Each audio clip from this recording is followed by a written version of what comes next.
सीतापुर गांव में सुबह सुबह लोगों को कुछ अजीब सा सिलसिला देखने को मिलता है। गांव के लोग जंगल में इकट्ठा होकर देखते हैं कि एक युवक नीचे जमीन पर लेटा हुआ है, लेकिन किसी को भी समझ नहीं आ रहा था कि यह बीच जंगल में ऐसी स्थिति में क्यों सो रहा। अचानक कुछ दूरी से डरावनी आवाजें गांव वालों को सुनाई पड़ती हैं।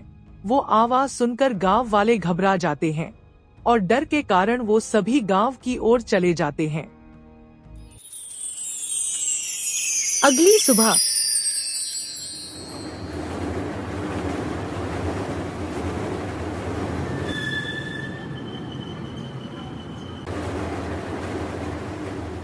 रमेश शहर से गांव लौटता है। रमेश गांव पहुंचकर देखता है कि गांव में कोई नजर नहीं आ रहा है। रमेश यह देखकर हैरान हो जाता है और वह अपने घर पहुंचता है तो उसके माता पिता भी डरे डरे से दिखाई पड़ते हैं। रमेश को कुछ समझ नहीं आ रहा था कि यहाँ क्या हो रहा है। तभी रमेश के पिताजी रमेश को सारी बातें बताते हैं। रमेश सारी बातें सुनने के बाद यह तय करता है कि रात होते ही वह उस जंगल में जाएगा और सच्चाई का पता लगाएगा। रात होते ही रमेश अकेले जंगल की ओर निकल पड़ता है। उसके पिता रमेश को रोकने की बहुत कोशिश करते हैं, लेकिन रमेश जंगल की ओर चले जाता है। कुछ देर अंदर जाने के बाद रमेश अचानक रुक जाता है, इसीलिए क्योंकि उसे भी वही डरावनी आवाजें सुनाई दे रही थी।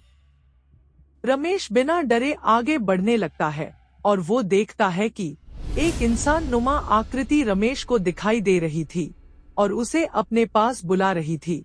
रमेश एक पल के लिए डर जाता है और हिम्मत जुटाते हुए इसके पास जाता है। रमेश डरा हुआ था, लेकिन वह भूत से कहता है कि कैसी मदद, कौन सी इच्छा। भूत ने रमेश को अपनी अंतिम इच्छा के बारे में बताया कि गांव के लोग कई सालों से इस जंगल के पेड़ और पौधों को नुकसान पहुंचा रहे हैं। इससे कई पशु पक्षी बेघर हो गए हैं।